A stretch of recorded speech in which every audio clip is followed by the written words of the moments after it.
From the station that's working for you, this is Fox 4 News at 9 p.m. We start Fox 4 News at 9 with breaking news. A KCPD budget shortfall is prompting Police Chief Stacey Graves to order immediate cost-cutting measures. This is a story that you will see first on Fox 4. And joining us now is Fox 4's Malik Jackson live in studio. Malik, you broke this story earlier this afternoon. What do you know? Yeah, good evening, Kirsten. Today we received a copy of an email that KCPD Chief Stacey Graves sent to the department late last week. Its tone stark. The chief says KCPD will have to take some drastic cost reduction measures to ensure KCPD's basic services can continue. A high-level source within KCPD says that this is significant. Citing budgetary imbalances, the email orders a suspension of all overtime not critical to basic operations. Effective immediately, a commander, manager, or designee must approve in advance any overtime tied to on-call duties or extenuating circumstances.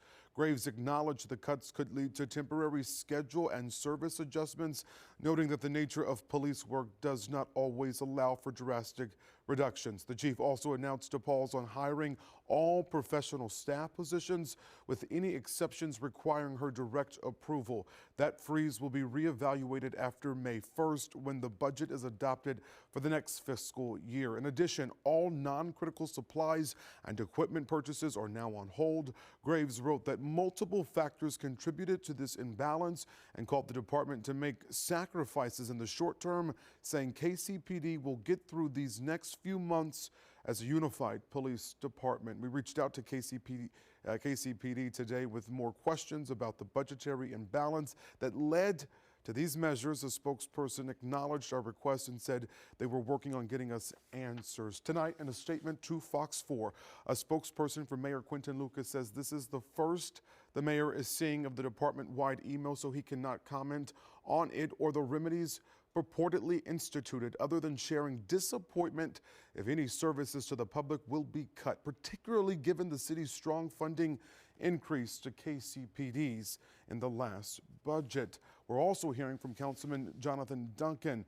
Tonight, he says, in part, I was not made aware of this memo, but I'm shocked the department has put itself in this financial position that will directly negatively impact the safety of our residents. KCPD operates under state mandate requiring Kansas City to allocate a significant portion of its general revenue to policing, making it one of the most well-funded departments in the region. Fox 4 has reached out again to KCPD leadership seeking clarification on the size of this shortfall, how it developed, and whether additional cuts could be coming. KCPD again acknowledged our questions and said that they will get back with us on Monday. Kirsten.